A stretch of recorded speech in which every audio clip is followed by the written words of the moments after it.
What's going on, cigar world? What's going on, cigar enthusiasts? I'm Jack, the cigar enthusiast, And I'm Johnny, the cigar banker. and we are the virtual smoke deck, man. Happy Sunday! Happy It Sunday. definitely is Sunday, but the bad part is the weekend is over. Well, no, you got a day off tomorrow. Weekend, yeah, for some people, right? You know, your people government. do Martin Luther. Yeah, for me, right? But it's still not a day off because I'll probably be doing something. I got to work, you know. And then the bad part is, no one's having a cookout. Like, does anyone do a Martin Luther King cookout anymore? Like, is that a thing? I feel like some sausages with some hamburgers, you know, a little Coca-Cola, but in the hood, we don't have Coca-Cola. We just got cola. We got cola. We got cola. Hey, the great values, huh? We got the great value, man. We got the great value, man. Hey, man, it's some great football going on right now, too, man. Yeah, Johnny, I'm here Disclaimer, by myself. I'm about to say, well, you got Abe because I don't watch sports. Hey, look, let me just tell you this, right? I was rooting. Well, one great win, Duval. Y'all showed up and showed out yesterday. I literally told some of my friends, I said, the only way that they're going to win this game is that they managed to pull off one hell of a second half. The Chargers had to play like crap. And, yeah, they did it all. So, great game. Dolphins should have definitely won today. If it wasn't for all the delay of games, they would have won. And then we're obviously rooting for the Giants to beat Minnesota. So there you have it. That's my synopsis of the day. And then obviously, Virtual Smoke Deck. Yeah, welcome to the ESPN channel of Virtual Smoke Deck. I am your host, Darian Jackson. Today we're covering. Get out of here, man. How was your week, bro? It was good, man. You know, we celebrated yesterday.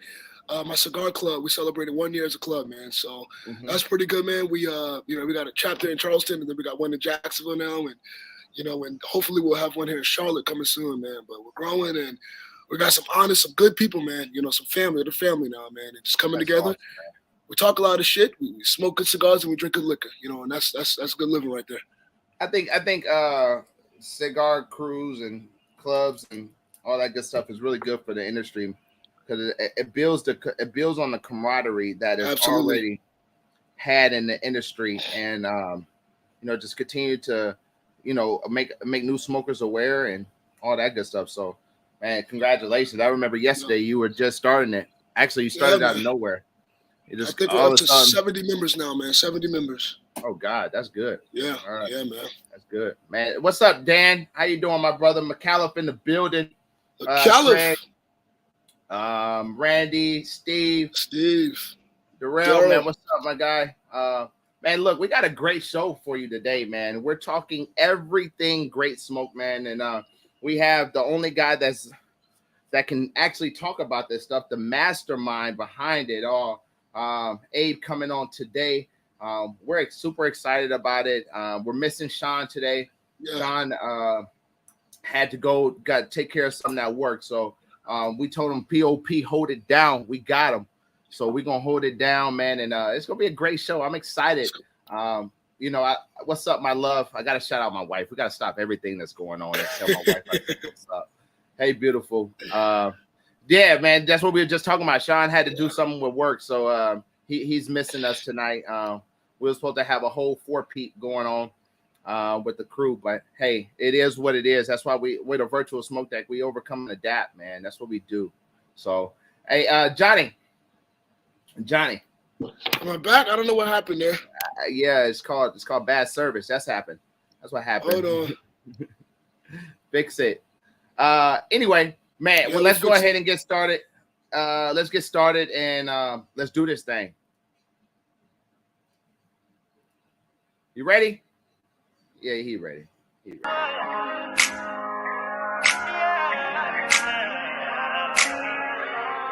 We off in this place, catching vibes, sit back and we blaze in the sky like I'm out of space.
What's going on, Abe? How's life treating you, my brother? Good evening, gentlemen. How you doing? We are Doing good. well. We are good. Blessed and highly favored. What about That's you? it. Just another day working away. Hey, that's the best way to do it, man. It's an honor and another privilege to have you back on the virtual smoke deck. We are happy to have you back in the building and being able to focus on something that is becoming a staple inside the cigar industry, man. How does it feel, my guy? You know, we are in the thick of it now. I mean, like literally just the thicks of it. This is never the good feeling time. Um, but we're proud and we're glad this thing is going strong. We're glad we made it through the pandemic the way we did. We didn't want to lose a year there, and our team keeps finding a way to keep making this event better and better. And when you hear that from everybody who comes, that's what makes it really all worth it. So we're definitely excited about this year. This theme is wild, Mardi Gras madness, um, coming off the cusp of St. Patrick's Day. So Yeah. I don't know where you're going to go be able to celebrate St. Patrick's Day and Mardi Gras on the same weekend, but it's going to happen here this March. Hey, in West Palm Beach, that's where it's gonna be at. Yep. Well, Boynton Beach, West Palm Beach, Palm Beach County. It's going to be, the event used to be a 1 day event. That's how it started out. It slowly evolved now into, I don't know what it is now. Maybe I think there's 9, 10 different events that start on Thursday night and go through Sunday. So you got Thursday night one, Friday you have two, Saturday now you have a tailgate party, main event, 2 after parties and brunch. So yeah, 8 events. Hey, man, and that's honestly a testament. I mean, to your hard work and dedication. And I mean, 25 years you have been able to tell a story that most haven't been able to tell, let alone be able to see the amount of success that you have received within that 25 years. And now it is on full display. And I have never seen somebody's face so popular in the cigar industry outside of Abe's face. Okay. Yes. I think Abe's face has literally trumped the Sasquatch. I don't know about that, man. Man, you got your face on people's jackets. Well, I kind of put it out there. Building the culture that we've been fortunate enough to build, and D, you'll know this better as much as anybody. You just have to put yourself out there, and a lot of people don't like to do that. One of my mentors, great guy, Lou Rothman, started JR Cigars. The average person couldn't tell you what Lou Rothman looked like. In fact, they couldn't tell you what Lou Rothman looked like at a trade show back when he was, in business. I mean, people would come up and say he'd be taking people's orders in his Santa Clara booth. He had a distribution booth. It is a true story. I'm not making this shit up. He'd be taking somebody's order, and someone would come up to him, "Hey, did you see Lou Rothman?" He says, "Oh yeah, I think he just went that way." They just continue taking somebody's order. I mean, so it's a positive and it's a negative. I love connecting with as many people and passionate people about the lifestyle and the love we have of the same product from all over the world. But I mean, like, boundaries are continually crossed. Like, I'm people think that I'm 24/7 customer service now, and you try to gently be nice. Hey, listen, it's like Sunday at 2 a.m. Try emailing, but that's what happens, and I think that's why a lot of people don't put themselves out there that much. I could see the downsides of it. I mean, I lived a lot of the downsides of it, but it's all right. I mean, it's kind of the lifestyle I've gotten into, and the connection that we have with our fans and our base and our friends from all over the world is worth it. It really is. And I mean, you're absolutely right. Like, there's literally boundaries that most people don't really realize is a boundary. It's like, no, me and Abe are friends. Well,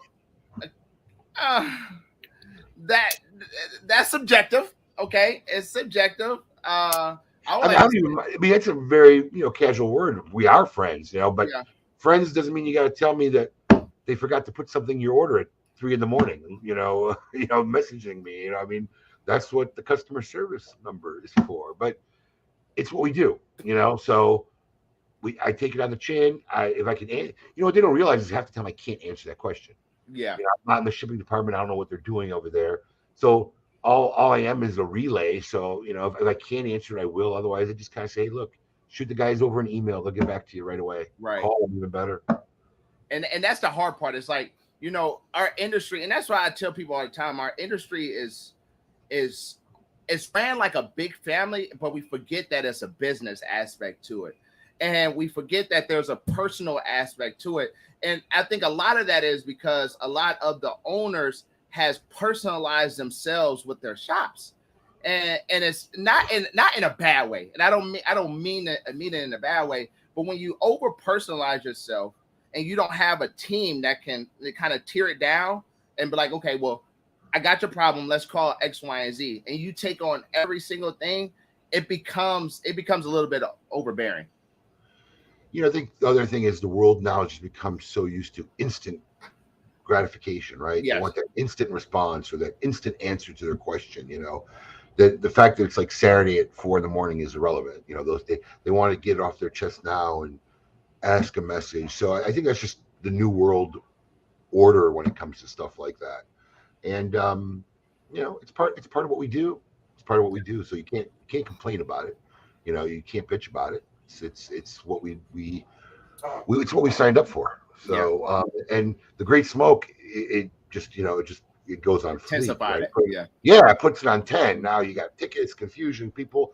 One of the reasons why I appreciate the opportunity to come on people's shows, because there are a lot of people who are going to experience this for the first time this year, and the format just changed after COVID. So the format we're running now, literally last year was the first time. So there are a lot of legitimate questions, and there is a little bit of a confusion. So I already told my wife. I said my Great Smoke tour starts tonight. I mean, this was the first one. I think I have a series of about 10 of them, 8 or 10 of them, where I'm just going on tour, trying to educate, answer questions, catch people up to speed. I'm probably, and honestly, in biased and unbiased opinion, probably the best cigar event in the country, hands down.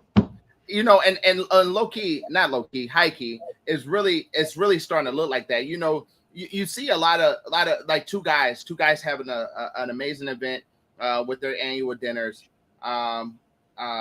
It's a bunch of different events out there where people are doing great things. But what I'm seeing more is the Gray Smoke is picking up this traction that is like almost unstoppable.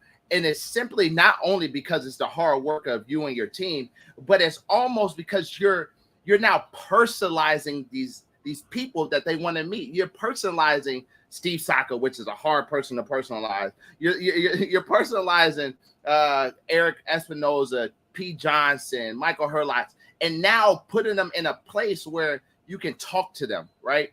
You can exchange words with them versus some of these other events. Yes, they do have these people coming, but it's almost like a, hey, get this ticket, move on. Get this ticket, move on. Grab your cigars type deal.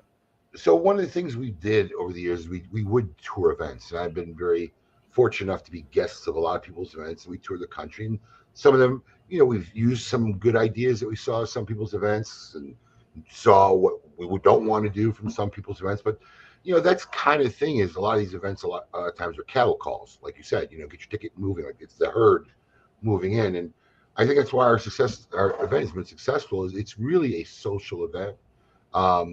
People are coming to not just see us or come down to it, they're coming to see each other.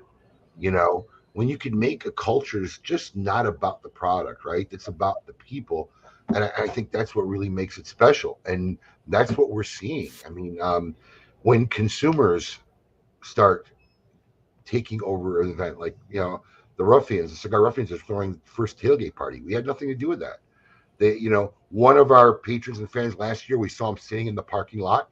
I went and videotaped it. I'm like, what are you doing? It's like, oh, we're just tailgating. I'm like, I mean, you're the only car in this whole parking lot. I said, this has never been done before. I said, now you've just started this. I guarantee you next year there'll be a tailgate party. And sure enough, the Cigar Ruffians reached out to us, and Eric Espinosa is involved, and now they're going to have their own tailgate party prior to the event. So when you get people that attached to what you're doing, then you're doing it right, in my opinion. Yeah. No one gets excited. I mean, they do get excited about a product, but it's not the gel that keeps everything together.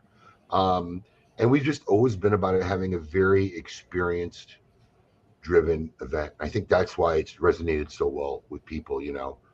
And it's like literally becoming it's without a doubt an all year job, but the crunch time window keeps getting bigger and bigger every year. I mean, we've already booked our 2024 Great Smoke, Oh the my. dates and the theme and everything. Yeah, I mean, you have to. The reason why it was so late this year, being in March, where it's been in February every year prior, was we got moved at the last minute last year.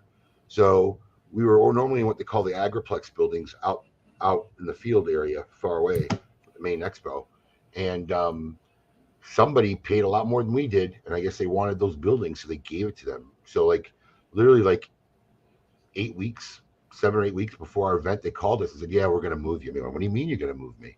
I got a floor plan. I'm all set to go. I said, he goes, "Well, we want to put you in the main expo building." I said, "Are you asking me or are you telling me?" No, we're telling you. So we reformulated all this floor plan. We did it. We pulled it off in the new building. And this is an inside building. I really never thought they would let us come back there again, putting thousands of people smoking in a building. But sure enough, they allowed us. So, and we liked it so much, even though we immediately asked them right after the event last February, they were sold out all of February. So that's why this year it got pushed to March, and then we go back to February schedule again in 2024. Got it. So sitting around, you're doing good with your lounges and all of that good stuff. Where did the Great Smoke first thought come from? From Eric Espinosa. Mm. Yeah, Eric Espinosa came to me once because when we first got into business, there's our co-hosts for the virtual aspect, which kind of spun off of the 2020 digital experience. I think these three have now become the official faces. Michael Herkloff's the official host, and Kim and Paul are co-hosts of the virtual Great Smoke. If you bought your package and you're throwing a watch party with your friends or just sitting by yourself, these three amazing people will guide you through the whole day event and talk to you and do interviews for you and make you do their best to make you feel like you're there with everybody else. I mean, obviously it's best if you could be there live, but these guys, if you're not there live, these guys are going to try to enter the comfort of your own home and make you feel like you're there. Yeah. So going back to the Eric Espinosa, I kind of threw that up there. I thought you was going to keep talking, but you totally. Well, I had to put context to the picture that got thrown up there. So yeah, I didn't want to confuse everybody. Yeah. I said Eric Espinosa, and then I'm looking at Kim Keeney and Michael and Paul in the underwear. It threw me off. No, Eric came to me, 18 years, so it's got to be 2005, maybe 4.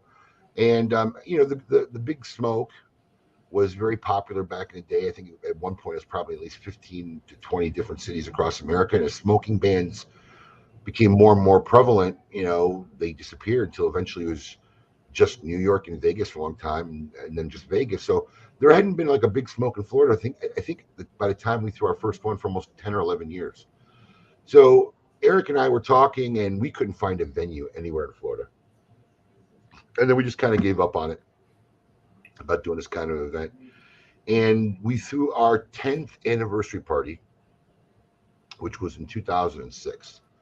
And we had 800 people at our 10th anniversary party. We gave away a Harley, and they were all in the front courtyard in front of our old West Palm Beach location. And after the event, there were some people from the industry, and one of the guys like, "This was the most mind-blowing event I've ever seen.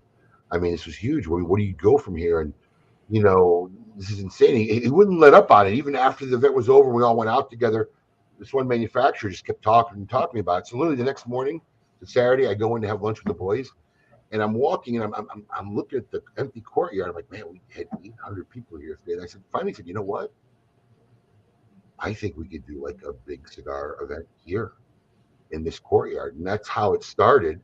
And I'll never forget the first year I did it. I didn't tell anybody. I didn't tell a property manager. I didn't tell a landlord. I didn't tell nobody.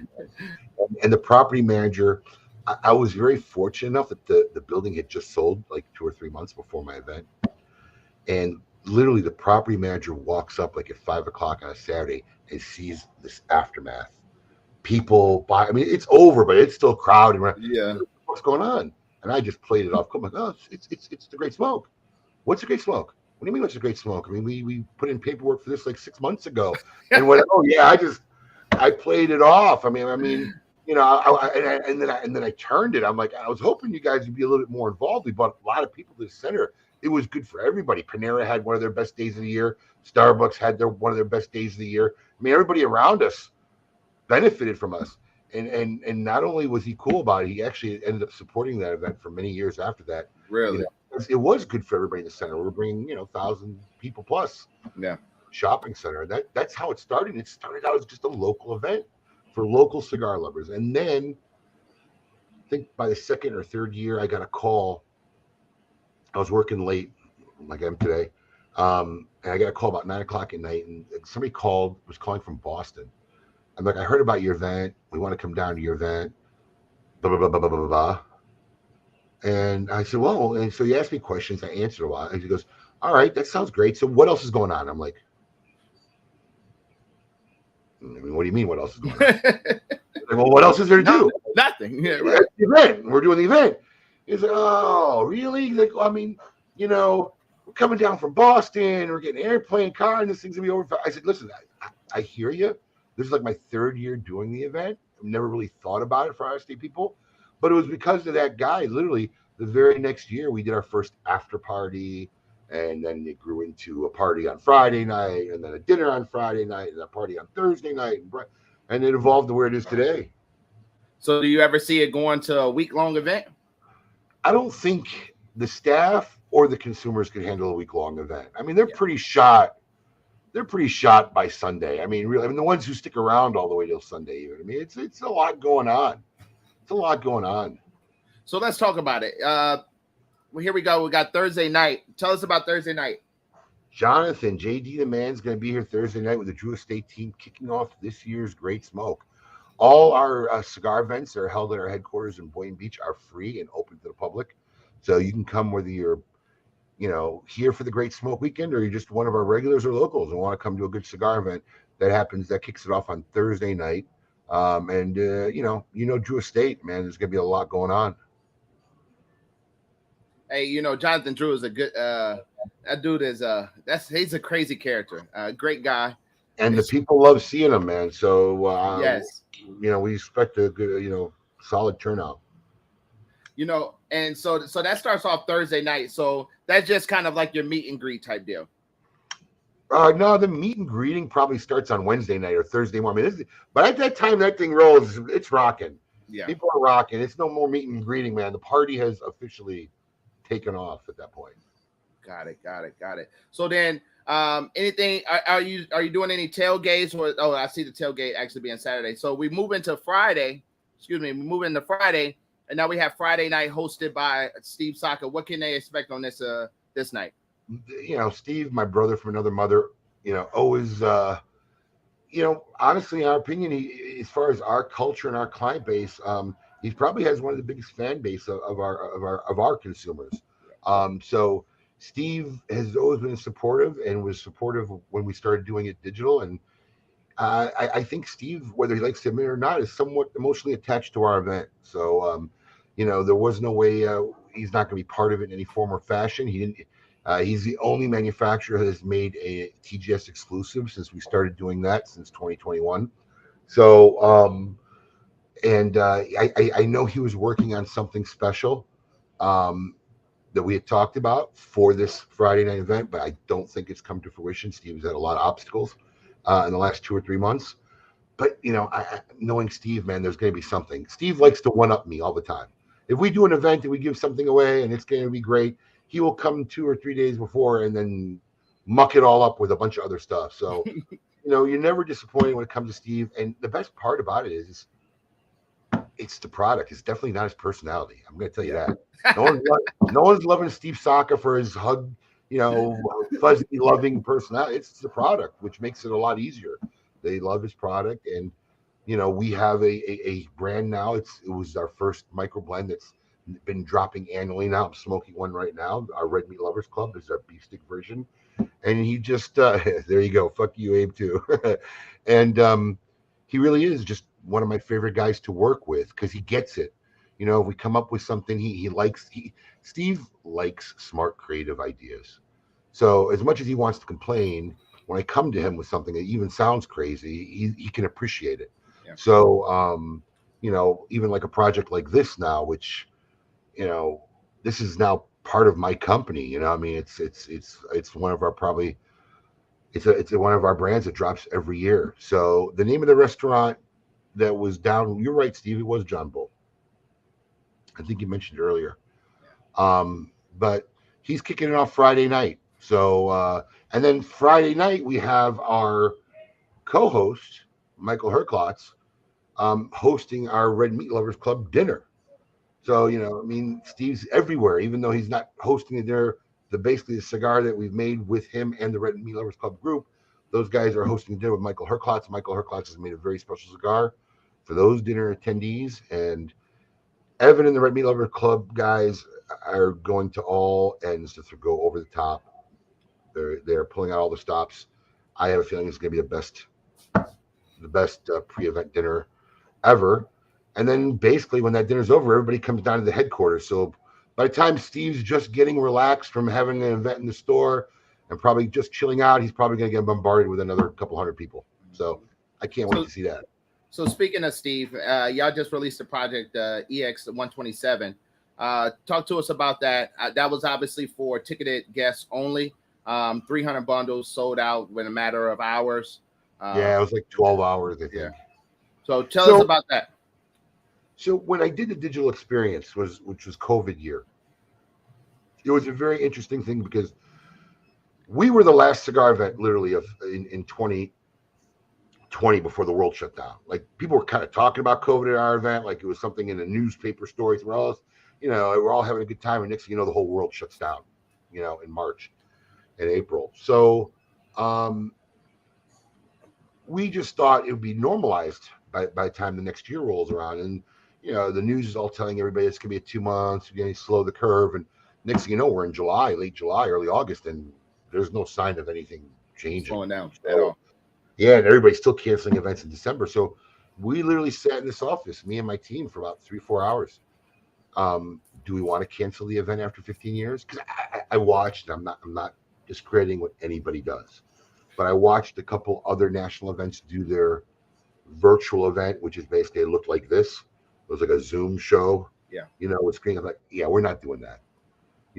I'm not going to do event just for the sake of selling a couple thousand packages. Yeah. Right. If we're going to sell a couple thousand packages, we either got to give people something or we don't do it. And none of my team wanted to cancel it. So I'm like, all right, well, let's come up with an idea. And we were struggling. We were struggling. And then, I really was joking. I said off the top of my head, and both you young gentlemen might be too young to remember. I know Steve will know. But I literally said, wouldn't it be cool if we did like an 8-hour telethon, like a Jerry Lewis telethon? Like Jerry Lewis meets QVC and have a baby? I think it would be cool.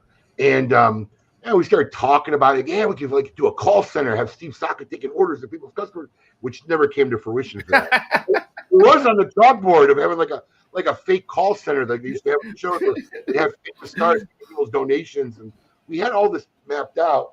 And I'm like, well, who's going to do this? I mean, we knew nothing of television production and whatnot. And my operations guy just turns to me and says, look, my best friend's done the Golden Globes, Soul Train, Kings of Comedy. Let me call him up. I'm like, are you serious? And he called him up. And not only did the guy do it that year, he did it last year, and he's doing it again this year. We've developed a great relationship. Great Smoke is now intertwined in his life. And, it's a lot of trust there. It's a lot of trust both ways. He gave me a wonderful compliment the first year. He says, I've been doing this 30 years, and we're on a Facebook Live because I've never worked with anybody in my industry who's been as prepared as this man has been, which I was, because, we hired them to, put this out there. Well, these guys are great at what they do, but they didn't know nothing about the cigar industry. They didn't know nothing about our event and what we're doing. So we had to relay that. So he sends me over this outline of how he wants to do the show, and I read this. And I'm like, man, if him and I are going to go back and forth, it'll be 9 months before we finish this. Right. We can't communicate via email the ideas. So I said, listen, I need you to trust me. I'm going to write the whole show. And he's like, well, that's kind of what you paid me for. I said, listen, what I'm going to write is going to be hard enough to direct. Just let me write the show, whatever. So I literally spent like 37 hours sitting in this chair because this is live. There's no editing. The guy's coming down. There's no rehearsal. So you have to think of every minute. When you're thinking of every minute, you have to think of what camera is being used, what's the cue to go out, Then I even prepped the teleprompter or what was going to be on the teleprompter for people because there's no lines to memorize. Mhm. I had to work it through. So it was like 37 hours straight. I sat in this chair doing this whole thing. And I handed him, and then that guy took that like a recipe for a great dish, and he made a great production. So now I have complete confidence in what I could develop idea wise. I have confidence in him to put it out there. I mean, there's always technical issues or something that get translated, but he sees the vision, he gets the vision, he has trust in me in doing the doc, and it's become a great relationship. So after we did the digital experience, and that's how the TGS releases started. You were asking about the releases. So Yeah. it was such an off the wall idea, right? An 8 hour broadcast. We were going to do like a Tonight Show style broadcast. People couldn't comprehend it. So I knew to get really, really people excited, I needed to get something special done. So that's why I started reaching out to some of my friends, Nick Perdomo, Rocky Patel, Terrence Riley. Um, Man, I don't want to leave anybody out because it'll be embarrassing. Nick Perdomo, Rocky Patel, Terrence Riley, Steve Saka, Carlito Fuente. Was that all of them? I thought there were 6. Oh, if I forget one. I think there was 6 the first year. He, Steve said Carlito. He said Carlito. Yeah, Carlito, Saka. Oh, Pete Johnson. Ooh. Yeah, I was gonna say that one, but Ooh. it's like So I reached out to some of my friends and tried to explain them. I'm pretty sure no one understood what I was talking. But would you make us something special? And they did. And those releases, I mean, listen, Carlito made us an Opus X. It was talked about, but let me just tell you something. Not one of those releases, anybody's, lasted more than 5 minutes. They all sold out. Like 5 minutes. Our site kept crashing, which was a big problem, especially if you had just bought the ticket hearing about the digital experience and you never really had any experience with us and know that we always try to do things top notch, but we couldn't have imagined the expectation of what happened. So all they got, their first experience was with us was, oh man, their site sucks. It just crashes. I can't buy my product, and that's what was happening. So all those 5 editions sold out in 5 minutes. So like, okay, wow, this is something that people really like and are tuned to. So the digital experience ends, and we had those 6 epic releases. So we get hundreds of emails. Man, we don't live anywhere near where there's a major event like this. I mean, there's a half a dozen very well-known and famous ones across the country, and we can never take off of work. Whatever you do, please don't stop doing this virtually. Please don't stop doing this virtually. Well, we never intended to go to a virtual format only because we just know everything's better live. I mean, there's nothing that can make up for being somewhere live. I mean, you could do your best, but being there live is the best. So it challenged us to say, okay, how can we do this now for people virtually? We weren't going to do 2 events because doing this one time a year is enough. So can we do them both at the same time? And that's where it became tricky. So last year, 2022, we literally pulled it off where we had a side stage studio where Michael Herklotz was that was his base camp. And we had Kim and Paul on the floor as rotating reporters. We had a main stage for people there live. And sometimes we did broadcast on a live stage. I had an earpiece in my ear. I'm running around doing everything live and then listening for my cue where I have to go up on stage and introduce somebody or do something. It was crazy, but we pulled it off. And virtual tickets, we put an allotment up. They sold out super fast. We ended up having to steal another 250 tickets from our live attendees, put it up. That sold out very fast. And the way that we could do it, because now we have 2 components. We have people buying tickets and going to be here live for the event. And then we have people watching from home. And if we're going to continue in this spirit of making these limited releases, how do we sell it? Can't sell it real time because I got people buying literally at registers live, and then I got people at home buying digitally, and then you got to allocate it. One might sell before. And that's where kind of one of the guys in our team made a brilliant idea. Said, listen, why don't we just do these little mini events and we could drop them. So whether they're home in Kentucky or they're here locally and coming live or they're coming live from California, they all could have the opportunity to buy these limited releases weeks prior to the event in these little virtual events, which made it great for us because now if you wanted to be involved in all these little mini virtual events, or at least have the opportunity to buy something, whether you do or don't, you had to get your ticket prior. Yeah. So it helped us sell our ticket sales earlier, and it gave us an outlet where, hey, it wasn't 2,500 people trying to buy something at once, because a lot of people wait till the last minute to get tickets and stuff like that. If anybody's ever done a ticketed event, they can tell you that, right? So that's helped us out a lot, and that's been going great. And our first one sold out in 12 hours. Our next one, which they are first time TGS releasers, and there it's Alec and Bradley Rubin. They're going to be dropping this cigar here called the Crew. So what's kind of cool now is these manufacturers, and you'll see it this year. So there's like our third year now doing Great Smoke releases. There's some of them are theming, because every year we have a different theme. Last year was the Hawaiian Luau. This year it's Mardi Gras. They're starting to make their TGS releases a little bit themed, which I think is super cool. They did this on their own. I didn't see this until it was complete and done. So this is pretty cool. And this is they're Churchills. They're nice size cigars. I have not tried one yet. So unlike our micro blends, like when we do micro blends from my company, I got some here. I can tell you, this is what we do. We get blends and bags and names and what it's going to be, and we smoke them and we try them because it's our blend. These projects are more like we request. We ask these guys, would you want to make something special? And they run with it. So we don't see it until like it's in our hands for the first time. So I haven't even tried one of these. I'm going to try one Wednesday night live when we do our drop, before we do our drop, see what it is. But it's been such a pleasure to working with these two young men, Alan and Alec Rubin. They are passionate cigar geeks. They love this industry. They love working and tweaking on products like this. So they were very excited to be asked to do something for the Great Smoke. So I really can't wait to try this cigar. I think this is going to be an excellent cigar. So speaking of, did you have some, Johnny? I think you're on mute. Yeah, we can't hear you. But speaking of the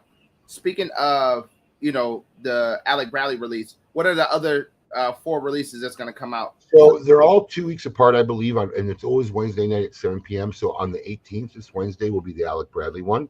And then from there, we have Robert Holt, also somebody we've never done a micro blend with, but was very successful in our connoisseur club. Robert Holt release will be 2 weeks later on Wednesday night. Then we have Rafael Nodal, which I'm very excited about. For working with a big company. Yeah, Raphael is so into these little itty bitty projects. People forget that he came from a boutique cigar company, right? They see him as Altadis and they forget that.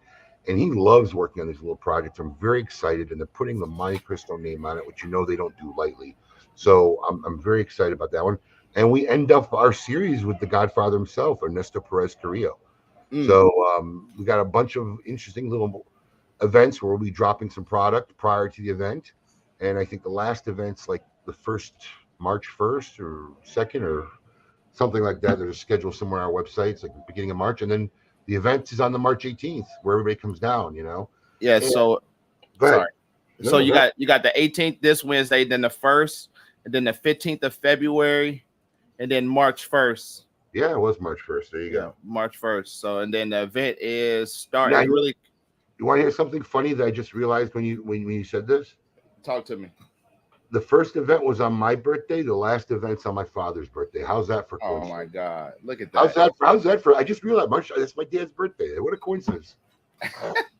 Hey, look, kind of. Johnny, are you there? No. Check your plugins.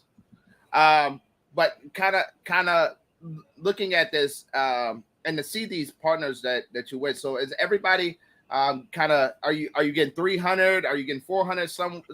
Or is it all like we've asked them to make 300 each. Okay. So that's all there is. And when I say 300, like this one's mine, so there's 299 for sale.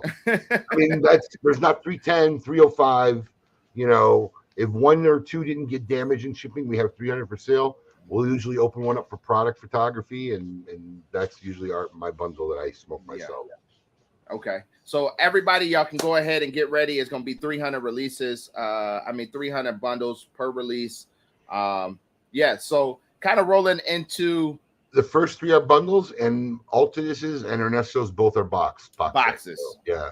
Some do boxes, some do bundles. Like I said, we leave that up to the manufacturer. Yeah.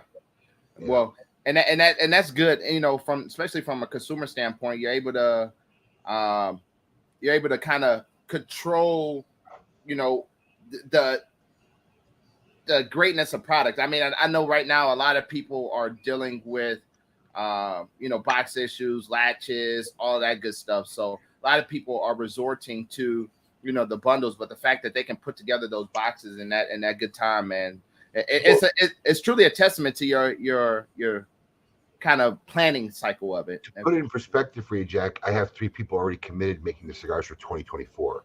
I mean, that's how far ahead we work on it. Yeah. They were committed, since the end of last year.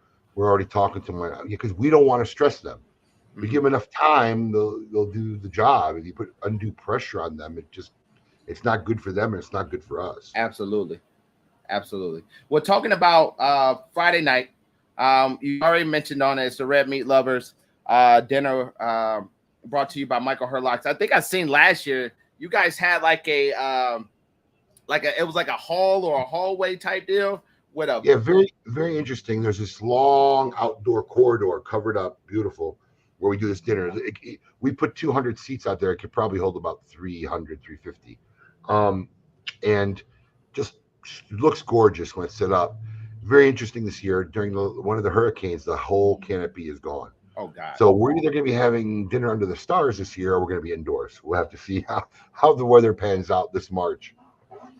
And that's exclusively for all of the VIP ticket holders, correct? Joe, no. See, this is where it gets confusion. I'm trying to see, and I think we may ask them to make this change. Let me see here, because we kind of named it VIP dinner. I think that's where confusion was coming. Let me see here. On this one, it doesn't say VIP. It just says, the. Yes, we took the words VIP out of it because people thought it was attached to their VIP ticket, which is not. Out of all 9 of our events, 8, 9 of our events, 3 things require a ticket: the main event, the dinner Friday night, and the brunch. Outside of that, everything else is free. Even the tailgate party is free. And the first 100 people who show up to that are getting a very special cigar that Eric Espinosa made for the Ruffians that they're just giving out there. So, there's so many things just being given away for people who show up. And I think it's one of the things why this stays fun is my fellow peers in my industry and these manufacturers seem to be just as excited about the event as we are. They really, I mean, you'll see it in the limited releases this year. They get excited like we do. I mean, making cool stuff like this now. So I think that's what makes it a lot of fun. And I think that's why our event's still successful, because I could tell you without a doubt, there are events that these guys do and they just regret, that they have to do it. I'm like, oh, yeah. And it's nothing against anybody's event. It's just that, I mean, it's like a lack of not management, but orchestrating everything behind the scenes and not making it easy on them, right?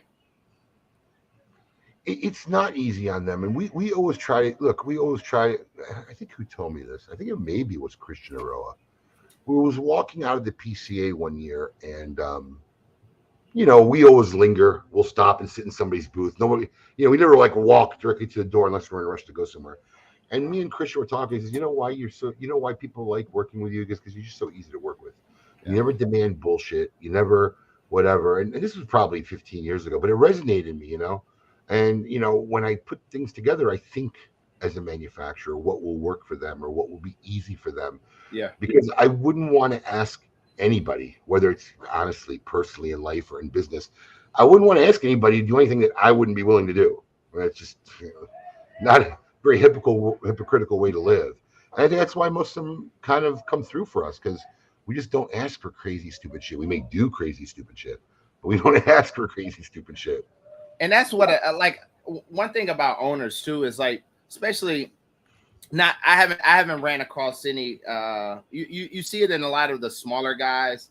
And I say smaller guys, retrospect to, Smoke Inn and Coronas and, Two Guys Smoke Shop and the bigger ones in the retail space.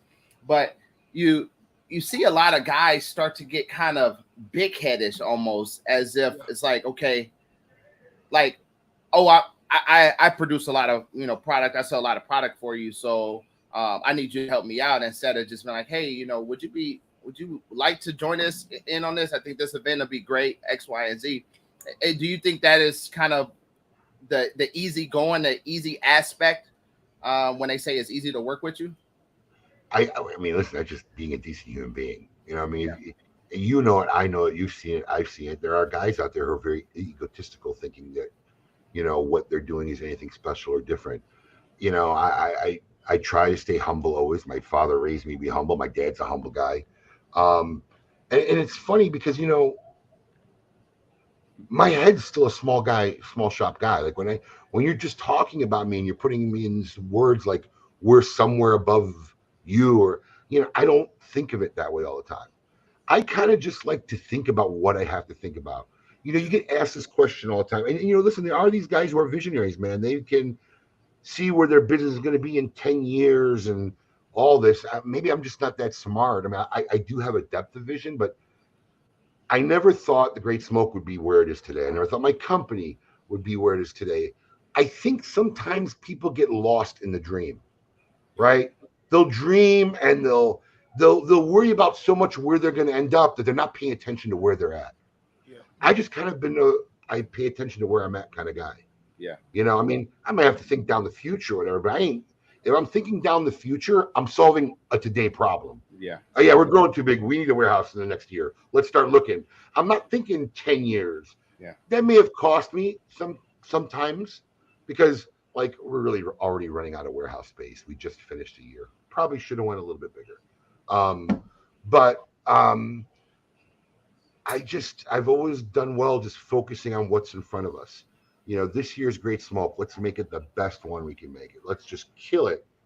And the rest of it's like a dominoes, you just keep hitting that one domino in front of you. And next thing you know, you've traveled the path. Yeah. You don't even remember what got you here. It's just, it's instant moments in time. So I think because I think that way, I don't come across egotistical or think I'm doing anybody a favor. Absolutely. I'm mature enough in life to know that everything's a two-way street, Yeah. And there are some people who aren't fair, and that's just the way it is. There are guys who will do things in business. I'm like, man, that is just so. I would never be that way. I mean, perfect example. I'm not going to share it because he actually called and apologized. But I literally had a guy I've been doing business 25 years called me up, went nuclear. This phone call was so nuclear. And so long, I recorded it because we just had fun listening to it. Yeah. I don't take it personal, right? But like, how do you get that way? Like, I mean, this is a guy who's selling me product. I spend a lot, and he's getting nuclear because he doesn't want to take our checks anymore because he's taking his company away from checks. And I'm like, okay, well, we'll give you a credit card. Well, I don't want to pay the processing fee. All right, then take my check. I mean, I don't know what to tell you. Right. Yeah. I don't want to give you access to my account to pay the thing. And if you want me to pay it the way you want to pay it, it's going to cost me $25 a month, $300 a year for one vendor. Right. Stupid. My check. And it ended up being this whole ordeal. And I'm like, we're all listening to it. I got a speakerphone, and it was like, how can anybody be this way? Like, he literally thinks like, I don't know. But I don't get that way. Yeah. Do I get agitated? Do I get mad? Yeah. I mean, I probably do get mad, especially this time of year, because now I'm in the hunt phase of the Great Smoke. I'm hunting all these people who committed stuff last October that's supposed to have been here already, and 65 to 70% haven't met the deadline. So now it's just the hunting and the chasing, which is really the soul-eating, dying part of this event. There's nothing creative about it, not doing nothing cool, nothing great. I'm just hunting people down who didn't do what we asked them to do, and that they committed to 8 months ago. Yeah. 6 months ago, whatever it is, August, September, October, November, December, January, 6 months ago, and they're not ready. Yeah. And I Joey, you haven't been around long enough to see me get mad. If you were more often, you would have experienced it by now, pal. Hey, I can only imagine. That is not somebody that you want to get mad, but I think it's also a testament to the person and the character that you are. And when you talk about your mindset and how you're no different from me and no different from anybody else, it almost shows. It doesn't almost. It shows the humbling nature that you have, because you have a lot of impact in this industry. You have a lot of, when you look at, when I always tell people, man, when I have the opportunity, and I've called you up personally and be like, hey, I would love to just sit down and talk with you. And I know it's a lot more than just being like, hey, we'll do this, do that. It's a lot more like, hey, what are some things that I can learn now that you wish you could have told yourself 25 years ago, and those different parts. But a lot of people will be like, well, nope, I sell online, so I'm not asking him. And same thing with Jeff. Like, I remember sitting down with Jeff at the bar smoker, and I said, he was like, he asked me, Jack, how's business? Man, how's your marriage? How is business with your marriage? And it was so much. You just sit back and put yourself in those situations to learn. Even when I came to you at PCA, it was like, hey, I can really use some type of mentor, just kind of help along the way and guide. And he was like, man, here's my number, call me. And I haven't actually picked it up and used it because I know how But you have to. Yeah, I do have to. You have to, because listen, I've been fortunate enough to have had really good mentors and people. And listen, Steve Saka was one of them before he was even in his own I know he's on now. He's gonna feel like I'm stroking him, but it's just a true story. I was in a situation once with a company, I didn't know what to do, and he gave me great advice. No one's gonna give you their number or tell you they'll help you who's not really genuine about it. Yeah. You'll feel that vibe. And I've been very fortunate enough in my career that I needed advice in something, and I'm going to tell you something. And this is how cool the industry is. And look, there's always these people in the industry that everybody has good or bad things to say about people, right? You could take anybody. Me, people said bad shit about me all the time. So it's just, you have to always, I always say, you just have to go on your experiences on people. But out of all my years in the industry, I've been very close to a lot of people, and someone who I never really had the honor or the pleasure to sit and get to know and talk to was Arthur Zaretsky from Famous Cigar. I've been very close with Lou and a lot of other people, but I never got to know Arthur. And he came on KMA once to talk about, we reached out to him because he wrote a letter to the industry, and he came on. It was our first time talking with him. First time he came on, called me after the show. He goes, that was really pleasant. Thank you for having me on. Great. And he had told me about something that I followed up on about 6 or 8 months later, and I needed help with the situation. I knew that he dealt with this company, and I immediately reached out to him, told him what was going on. He asked me for some information, gave me a call, and then reached out to his rep. I mean, I'm pretty sure they did way more business with this organization than we did. And, next thing you know, we got a call and just helped us out. And I didn't have a deep relationship with this guy. I mean, that's why you just can't be afraid to ask. The worst thing anybody's going to tell you is no. I just can't talk right now, which is legitimate. That's usually because I know how my life is. I usually like to screen a call with a text. You got a minute? You're right, because my phone's ringing all the time and I'm in the middle of shit, right? So I'll usually just text somebody, hey, you got a minute? And if they say, yeah, we have a conversation. So yeah, I didn't bullshit you. I'm happy to answer any question for you, give you advice, because I've been fortunate enough to get it myself. But then it's on you to pick up the phone. Yeah, that's true. If you don't pick up the phone, those nuggets of wisdom don't leave anywhere. Don't go anywhere. Well, I'm a firm believer, but I just, I even tell the guys, as when you're not on the show, you and Jeff are great souls, great people. Absolutely. Doing it, and yeah, as Steve Saka said it right. What works for somebody else could be a disaster for another, and that's when you understand. And I think that is the totality of understanding what I'm asking and what I'm looking for, because I can say. So many people, and Abe, I know you get this all the time. People come to you, be like, so where do I start? How do I start? How do I be like you? And it's like, you can't be like me. And it's like, you could probably do some of the same things I did, but that doesn't mean that you can be like me, because again, what worked for you could be a disaster for another, right? Yeah. But it's also like sitting back and really dissecting, what is it that you want to know? Is it, hey, how do I grow my business? Okay, don't ask me, hey Abe, how do I grow my business? It's more of like, hey, what are some things, blah blah blah. And really, this is a kind of a message for the masses. It's like, hey, realize when you're talking to people what it is that you're asking. When I met with Dan out of McAuliffe, I knew what I was going in there to ask, and I knew what I needed help with and what I wanted to know, right? But I didn't sit here and say, well, how do I make my own cigar brand? Because I don't care. I don't care how to do that. But what I do care is how can I grow my business successfully in a healthy way, right? And that matters. But anyway, let's go back to TGB. I mean TG. No, it's all right. It's good stuff. It's good stuff. It's life stuff, right? Yeah, What yeah. it is. And that's what we are here on the Virtual Smoke Deck, man. We talk about the real and the real only, and you know, again, it's already so much going. But anyway, Saturday tailgate. Talk to us about it. So this is the first time ever. This is the official tailgate party hosted by the Cigar Ruffians and Eric Espinosa. It's going to be out in the parking lot. I think there's going to be a kick of beer and some donuts.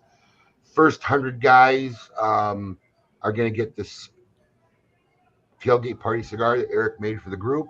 And I just think it's guys wanting to start the party early, man, 10 a.m. So, I mean, honestly, the VIPs come in at noon, general admission 1 o'clock. There's usually a crowd out there by 10 a.m. anyway. So might as well throw a party. So with the VIP, we mentioned VIP before. So none of these events that we up to this point have been VIP exclusive events. There are no VIP exclusive events. What you get in a VIP ticket is you get to come in an hour early before everybody else. And this is why I tell. So this year was an anomaly, really. Our VIP tickets sold out in a day, which that's never happened. Typically, it's 30 to 45 days. So we were tied up doing this Miami tour with the guys who won our 25th anniversary contest and came down because they bought the Raji cigar and they met my father and we took them. So we were in Miami all day Friday, the day this thing launches, right? And normally I got about a half a dozen tickets that I value out in sponsorship packages, you know, and then I got to pull tickets for my dad and my uncle who come every year and my mother-in-law. And so, you know, we usually will pull those, right? We'll pull them whenever, you know, when after they start selling, we think about it 4, 5, 6, 7 days later. This thing sold out in a week. I haven't pulled out any of my sponsor tickets. I need to now to figure out how to fit 2 more tables. If you see 2 tables out in the cuff, like side stage, and my family sitting there, you know why now. Because I don't know where I'm going to put these people. I have to reconstitute the floor plan. We've never seen it like that. So this was the first time that's ever happened. So you get to come in an hour early. You have this staging area closer to the stage. And then we have a lot of wonderful young women that will help cater to you. Instead of you walking around getting stuff, they'll serve you and they'll ask you. So that's really kind of all VIP services. It's not that much of a differentiating factor. But it just sold out like wildfire this year. In hotels, we've never sold 3 hotel blocks. We barely sold 2 last year. We sold out 3 complete hotel blocks before December. Wow. So we have to now look to read how we're going to do that next year. I think there's ways we could just buy the whole hotel for 4 days. Yeah. And then we're just responsible for selling the rooms out for the hotel. We might do that next year. I mean, it just keeps growing in ways. And the good thing about what our team does is look, at the end of every great smoke, anybody who's in this office has seen this list. We sit here for 2 or 3 hours and think about everything that didn't go the way we wanted to, or we can make it better. And like, we have 104 points from last year of improvement, you know? So that's the one thing we are committed to is, okay, we had a great event. Let's not get too lost in patting ourselves on the back for how awesome it was. Let's think of the 3 to 5% ways that we can make this better next year. And that's what we do. And that's why I think it keeps going in such a positive direction. Absolutely. So Saturday night we go into so actually hold on, take a step back. In between, after the tailgate, it goes into the actual event. I don't have a flyer for the actual event, so let's talk about the actual event. So the actual event is basically this big hall that we take, exhibition hall. There's a great video of it from last year on our Great Smoke page if you hit gallery. And basically, you go in there, you meet 32 companies this year. Almost all the principals are there. So you get one-on-one time with them. You get a cigar from each of these companies. And I think that, you know, the value of the 32 cigars, I think, is upwards of $300 and some dollars. And you get this swag pack that we kind of created. And as we get along, we keep getting better and better at making swag even. This year's swag is pretty badass. It's over the top. I think people are going to love it. So you get this $400 package, more than $400 package for $165. So there's great value in just the event ticket. And then once you get inside, We have entertainment on stage. We have other activities going on. We have oh gosh, food stations, whiskey row, tasting stations. It's all kind of included in your ticket price. So it's just a great time and a real testament to this event. In 17 years of doing it, we've never had a bad incident at the event Wow. yet. You know, I hate to say it because you don't want to jinx it, but I'm proud of it because it's such a fun, loving time for everybody who comes down. So yeah, Craig was with us Yeah. when they sold out. He was one of the guys who won, and we flew in and we took him down to Miami, and they were gone. Like we were in shock. Alex and I were looking at each other. What do we do? Like we haven't even pulled the comps or anybody's ticket yet. I mean, we're screwed. So Yeah. got a little blindsided this year, but it's a testament to what's going on in the event. And it's very strange because last year our virtual tickets sold out super fast. We had to steal 250 more, and those sold out super fast. So we made an extra 250 from that total number last year. Virtual tickets aren't selling like they did last year. I don't know if it's because we're getting further and further away from the pandemic. More and more people don't want to stay home and they're coming out to travel. But it looks like this year we may have to go the other way. We may have to pull some virtual tickets, steal some back for live attendees.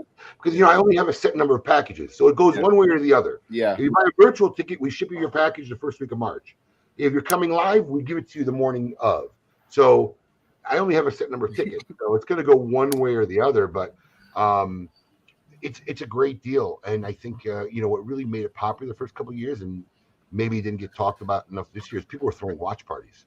They're getting 6, 7 of their friends. They all got tickets, so we get together in one of their man caves, and they would all hang out for 4 hours watching the event together, having fun. So we'll see how it goes. We'll see how it goes. So when people walk in, obviously are they getting more cigars outside of their package? Well, there are other opportunities to get cigars. There's 3 or 4 activations where manufacturers already have an activation where you can go and you get another bonus cigar. Like I said, the first 100 at the tailgate party getting both cigars.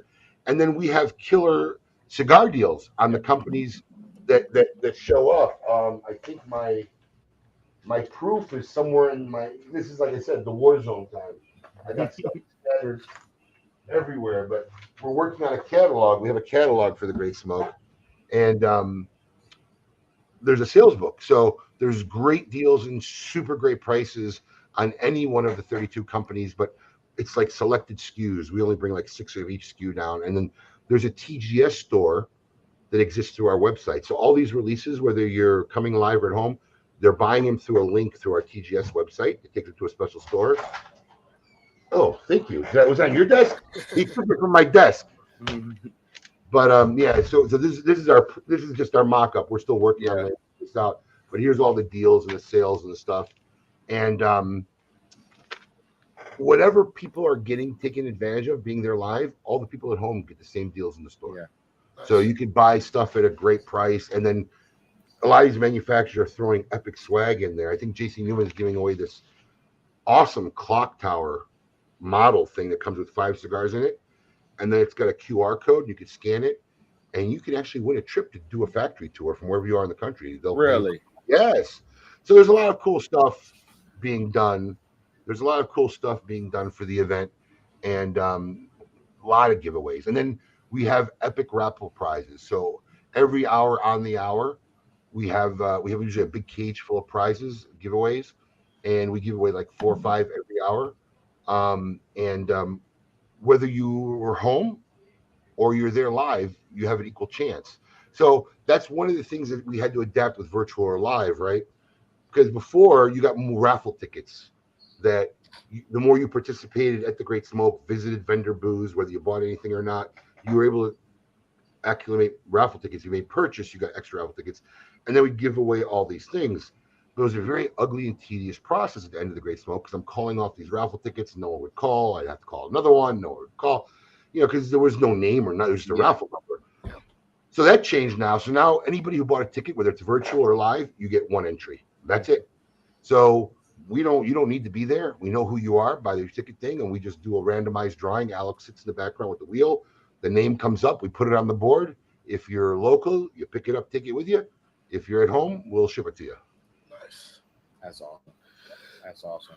I'm pulling up something in the background while you're doing that. the so before we keep on going, are there's still virtual tickets? Are there still VIP tickets Oh, or VIP tickets went for a day. They're gone. I mean, so and we're none? still. You could see Alex to go message. Don't message me for VIP tickets because he's still getting messages, and there's nothing we could do. There's listen. Normally, I'll always have a little stash set aside just for emergency situation. My great grandfather's coming to town or something, or just a good customer who missed out, or just whatever. I always have just for emergency stuff. I got nothing. I got nothing to give. They're gone. So we didn't pull any. I have nothing, but there are plenty general admission tickets still left for this event, and there are virtual tickets still left for the event. Perfect. And if it's thinking about something you're doing, and if you're an Alec Bradley fan, get it before Wednesday night, because if you get it before Wednesday night, and if you already have your tickets already, you're good. You'll have access to the TGS store when we do our second official Great Smoke event, where we're going to be on with Alec and Bradley Rubin and not giving away, but we're going to start the sale of the Crew cigar made exclusively for TGS ticket holders. Only 300 of these were made, and 299 will be up for sale Wednesday night. So going into Saturday night, we got the event with Matt. Oof. But you got some good characters like hosting these Heavyweight. events. You understand? This is an all-star cast this year, man. We loaded it up. Matt Booth, always fun, always entertaining. Right? You figure after being at this event hall all day and hanging out, all this stuff going on, you think people had enough? Absolutely not. They're all going to come back to our headquarters at 7 p.m., jam in there, and we are going to have a awesome after party with Matt Booth here at our Boynton Beach headquarters. First of all, how big is that headquarters to hold thousands of people? Big enough. we're No very fire marshals. No fire big marshals. enough, and we have a huge outside courtyard. And Got looking it. for us, most of the surrounding businesses are closed at Yeah. 5 o'clock, so we have use of a lot of area. And the only other person who's still open is the pizza place next door, and they love when we have big events. Hell yeah, they love They it. love when we have big events. There. All right. So going into Sunday, you have the brunch with Terrence. I don't see a time on here. Brunch starts at noon. Okay. Brunch starts at noon. It goes from noon to 3 o'clock. So, we did one of these things back in the day where we were doing brunches like every other Sunday, just in our shop. The gentleman and the company has done every great smoke since year one, Culinary Flair, and really caters most of our events and a lot of my own personal affairs. Chef Richard. We were doing this. We were doing this in the stores where these brunches, they became so popular. We're like, all right, we're just going to add this on a Sunday. It'd be a great way.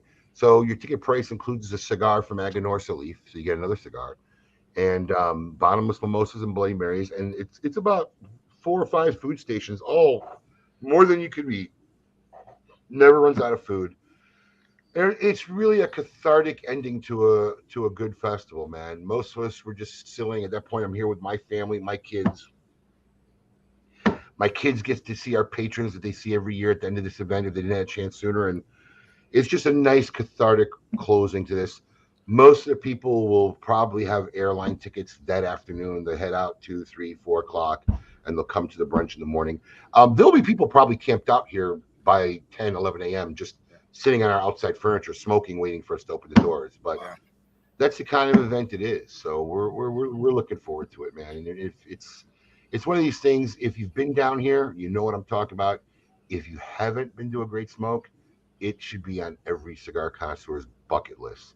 Yeah. If somebody comes to the Great Smoke, you ain't happy with it, you came all the way down here and you didn't think it was one of the best cigar events in the country, come see me, bring me your package, bring me everything you got. I'll give you your money back. That's how epic this event is. And if you can't get down here, be part of it. It's really a fun thing. Get your virtual ticket. The virtual ticket's probably the best cigar deal every year on getting some an amazing assortment of cigars. I mean, there it is. You can see we got event hat, event shot glass. That's a bar key bottle opener. That's a steel bottle opener. You got event lighter, event cutter, commemorative lanyards, ashtray, a rally towel, 2 bags, and 32 top-notch premium cigars. I mean, they're really, really good. We're finalizing the list. If you go to our website, we have a list of all the manufacturers involved. But by the end of this week, the exact cigars that they're giving out should be up, because that's changing last minute with a lot of these companies too. And here is kind of the back end part of it. You got the Great Smoke once you log in, and then you said you had the So, well, there you go. So now you're in the event store. Yeah. So our first release. So you're literally in the event store. Event day, this will be filled with 32 companies' sales. Right now, we just have our limited releases. The Saka one sold out, and the very next one, the Alec Bradley, will go live. Wednesday night. Yep. Got it. So yeah, man, you guys got to get plugged in. If you haven't already, definitely go ahead and get your ticket. It's very simplistic to get. Go in there, smokein.com / TGS. Am I right? TGS? You know what? I just go to the Great Smoke page and click on buy tickets. There you go. GreatSmoke.com, buy tickets. And to answer Charles' question, it's the same ticket price whether you're coming live or virtual. It's $165. We'll get you that whole package of, cigars and stuff, over $400 worth. The only difference is if you're ordering it virtual, you just have to pay for shipping. It's a big package. It's a very big package. I mean, but you won't be disappointed. Oh, Marcos? Is that Marcos next door to you guys? Marcos is next door. Oh man, Marcos is freaking phenomenal. I ran into them. I can only eat their thin crust. Their thin crusts. The thin crust is worthy. Yeah. I'm not a big fluffy crust guy. I like a thin, crispy crust. Hey man, and their thin crust is good. Yeah. You got to go to Chicago, man. Whenever you go to Chicago, you got to go to this place called Monaco's. Now you got to go outside of Chicago to get it, about 20-30 minutes.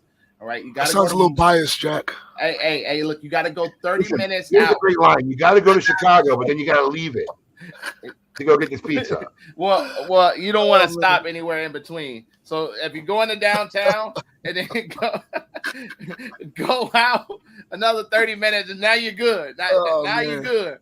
Now you can get to the pizza spot. But hey, man, it's been a pleasure, man. And again. I'm excited about the event. Me and the wife is coming down. Now this is gonna be your first time? It's gonna be my first time. Oh yeah, you're screwed. Yeah, maybe. You're screwed. We'll be seeing you every year. Hey, I told you I wanted to come down. Get out of here. Oh, New York pizza spot. Yeah. He said in Charleston. He's sucking up to me now. I'm always good in Chicago, Will. You better ask. My street cred is good in Chicago. I just don't fool. Don't fool around. I'm originally from Chicago. Who you are? Yes. Are you really? Absolutely. I had no fucking clue. That's probably why I like you. That's probably why I like you. I was a Pequot's guy. Oh. They have a place downtown, but I grew up going to the original place in the suburbs in Morton Grove. One of my favorite dish pizzas in Chicago. Man, you got to go to Beggars, though. Beggars. Don't go to Giordano's. Don't go to none of that. Giordano's is a tourist trap. Yeah, I'll still eat it. Good pizza. Yeah. But a tourist trap. But Pequod's wins it for me. In fact, have you ever heard of Aurelio's? Yeah, of course. Aurelio's. It's not that secret. Yeah. Hey, Aurelio's when it comes to thin crust, but Beggars. You got to go to Beggars next time you're in town if you haven't had Beggars before. Beggars could be after I left Chicago. I've been gone 26 years now. Yeah, so yeah. I'm not sure how far back Beggars go. What brought you to Florida? Vacation. Really? True story. Vacation turned into a goddamn. Came down here to think about what I was going to do because I was in the family grocery business at the time, and they wanted the co-op literally wanted me to take over another store. I guess that wasn't paying their bills, and I just knew if I did that, I was going to be in the grocery business forever. I came down here to think about it and never went home. That's how I ended up in Florida. I had a friend with a smoke inn down here. He had just started it. We were trying to open one up in Winnetka, Illinois. And I came down here and I just never went home. That's how it started. Really? I had no. Hey, so were you always in the West Palm Beach, Boca? Yeah. I literally came down. The first smoke inn was in Tequesta, Florida, which is borders Jupiter. So I lived in Jupiter the first 16 years, and I just been in Palm Beach County the whole time. Yeah. Hey, there it is. Well, I can't wait. You can go to the Great Smoke. It's going on at the bottom. GreatSmoke.com. Yep. It's March 16th. March 18th. Yeah, March 18th is the main event. Well, yeah, so it starts March 16th. If you're coming live, you want to be here at least Thursday afternoon for the festivities that start Thursday night, if you can. The main event's that Saturday. If you're getting a virtual ticket and you're watching at home with friends, the broadcast will start roughly around noon on March 18th. Yeah. There you go, Alex. Man, and they're gonna link. there you See, I knew I wasn't too far fetched. I knew it was /TGS, but I just didn't know about 2020. Yeah, all that stuff. go. Hey, hey, man. One thing that we do on the virtual smoke that we have the gym of the week. And the gym of the week is something that doesn't have to be cigar related. It's anything that comes to your heart, to your mind. You done been here before. You done one before. You know how this stuff works. So it's the gym of the week. Whatever you want to tell the people, a message from Abe to the world. Really? Yes, really. That's like a huge thing now. It It's real huge. that's like, you want me to send a message from Abe to the world? Yeah, Abe to the world. Oh, you could have gave me a little prep on this. Yeah, I tried. When? 5 seconds ago. Yeah. From Abe to the world. See the thing about the gym of the week, it comes straight off the dome. It's got to be off the top. Yeah. That means it's coming from the heart, right? Well, if I give you time to think about it, now you're gonna write it out. You're gonna say, "Nah, that ain't gonna work. I'm gonna do something else, and that ain't gonna work." Come on, I know you got it. and there's a lot of things actually, but I will say this. I mean, I just had a situation with one of my kids this weekend, and it's in my older age. I try to be a lot more mellow about getting upset and being more accepting of shortcomings or things that don't go my way. And at the end of the day, what we do forget as human beings is that everybody is got their own shit going on. Yeah. Everybody's got their own shit going on, and most of the people around me just think like I'm invulnerable because I don't talk about my shit, but we all got our own shit going on, man. Yeah. And I think we forget that sometimes because we're all in our own universe, and we can just stop sometimes. Like I'll see some people just be blatantly rude, and that's why I had this conversation with one of my kids the other day. I'm like, you just rude for no reason, and you're short for no reason, and it's not a good way to live, because I do believe in like a universal karma. The energy you put out is really what'll come back to you and find you. If you want to play victim, you're always going to be the victim. If you look at the world and you say, why is this always happening to me? Shit's always going to happen to you. Yeah. Wow, I went from that with my kids to another situation I had with an employee too. So Keep going, man. You good. You good. Listen, honestly, I think as a race, we just need to slow down, try to find ways to be kinder, right? Yeah. More understanding of what's going on in the people around us.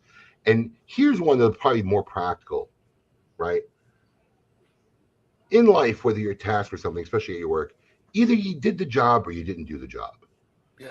Stop finding reasons why you didn't do the job. That's like my biggest pet peeve. I don't need to hear the documentary on why the job wasn't done. Yeah. Right? You need to set a standard for yourself where I can do this, or you just accept defeat. Yeah. And when you put it in that sense to people, no one wants to accept defeat. Well, that's what you did. Yeah. You accepted defeat. You accepted the reality that this was something I could not accomplish, where you could have.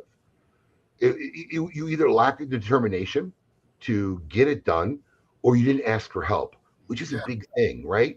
Most people, that's one of the things I struggle with in my organization, right? They won't ask for help. Yeah. I ask for help all the time. They're scared. We get shorthanded. I've had consumers help, right? I'm not ashamed, right? They don't ask for help, because for me, I'm more important about getting the task done, getting the job done. If I got to ask for help, I'm all right with it. But so many of my young employees will come to me and say, well, but that's a lot of buts. Yeah. That's one already too many buts. Yeah. Listen to what I'm telling you. This is what I would have done. I would have either figured out what I was going to do, or I would have called somebody and say, look, this is a situation. This ain't going to happen. What are our options? And I do that all the time. I call a think tank. When I have a problem, I don't know how to figure it out, I will call 2 or 3 people in my office. This is a problem. What do we want to do? Because sometimes I don't see it. Yeah. Sometimes I'm inspired to see it by what somebody else is talking about. Sometimes somebody else comes about it completely. So, don't lower your own standards, because I promise you 95% of the things you think you couldn't get to or you couldn't do or you didn't have enough time to do, most of it's just poor time management by people, right? It's just because you just chose not to. You could Yeah. have done it. We lower the ceilings. We make these false ceilings above us and say, well, this is the top. It's not. It really is not the top. So as quickly as you can find reasons why something could have been done, you could have spent that same energy to figure out, all right, this is what needs to be done. How do we get there? Yeah. So that's something I just went through this weekend with somebody. I think that's good advice for any of the young entrepreneurs out there. You know, I can't tell you how many times I just said, "Oh no, that we can't do that." It seldom happens because I will find a way. I'll go drag people off the street. I'll start calling relatives, wife, any of your cousins, anybody. We need to pack some stuff. You know, what I mean, whatever it takes. Yeah. But we just acquiesce so quickly. Don't be so quick to acquiesce. Yeah. Yeah. And I think that's good. And I think, one of the things that you were going into before as well is, being kinder, and the universal karma. I think we also ultimately have to watch what comes out of our mouth, right? Absolutely. If we keep continuing to say, oh, only bad things happen to me or this and that, no, it's because the only thing you're putting out is bad things. Bad things, right? yeah. Put some positivity in the environment. Say you can, and not that I can't or I won't. Say you can, and even if it's a hard task, figure it out. Yeah. So I appreciate that. I appreciate that good word, man. Man, if y'all haven't already, go to thegreatsmoke.com today and purchase your tickets for the event. How many tickets we got left? How many tickets you got left? I couldn't tell you. I'd say at least. Come on, Alex. We need Alex to tap in. A few hundred. I'd say there's still a few hundred left. Okay. We will typically, honestly, I don't think it's happened one year yet where all the tickets sold out before the day of the event. We've always had tickets the day of the event at the door, but they haven't lasted. So the last 2 or 3 years, we have sold out at the door. Yeah. Nice. I just don't know why you'd want to chance it. One of the things we the tickets cost more at the door this year. So, do not wait to buy them at the door. If you're coming or you think you're going to come, get your ticket. Yeah, get your ticket. Plan ahead. Plan accordingly. All right. Well, we appreciate you, man. Thank you for having me, guys. I really appreciate it. It's a true honor. Hey, work hard on the hard work. Easy day. I like that. Hashtag it. We are the Virtual Smoke Deck. I'm Jack the Cigar Enthusiast. I'm Johnny the Cigar Banker. And we are the Virtual Smoke Deck. The Virtual Smoke Deck is sponsored by Dapper D's Cigars, located in Jacksonville, Florida. If you got any cigar needs or wants, stop by Dapper D's Cigars for all your needs and wants. And also go follow Dapper D's Cigars on Facebook and Instagram to know all the upcoming events and things that we have going on. Also, if you're new to the Virtual Smoke Deck, don't log out of here without first hitting that subscribe button, that notification bell, and giving us a huge thumbs up if you're watching from YouTube. And if you're watching from Facebook, go ahead and hit the follow button. Give us a like button as well. Tune in every Sunday. And I said it, every Sunday, the best halftime show on the internet. The best halftime show on the internet is live every Sunday. And yeah, man, we love you guys. We're grateful for you. Abe, thank you so much. We're also gonna, if you missed the first part of the video, we're gonna go ahead and give that luxurious video that Abe put out, so you guys can see it one more time, and then we're gonna hit the button.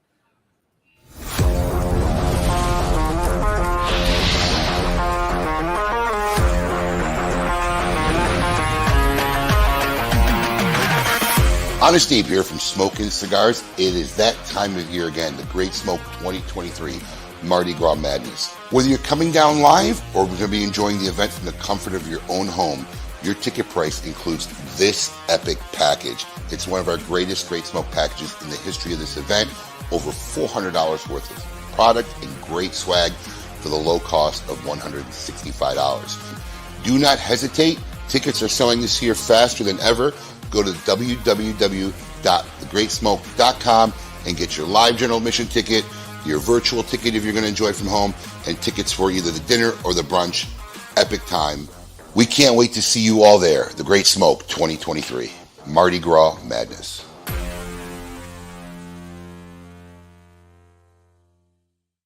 With that being said, I'm Jack the Cigar Enthusiast. I'm Johnny the Cigar Banker. And we are the Virtual Smoke That. We'll see you guys next week. Y'all stay safe. And Peace out, hashtag, y'all got to hashtag hard. I work hard on that hard work. Let's get it, baby. We are the Virtual Smoke.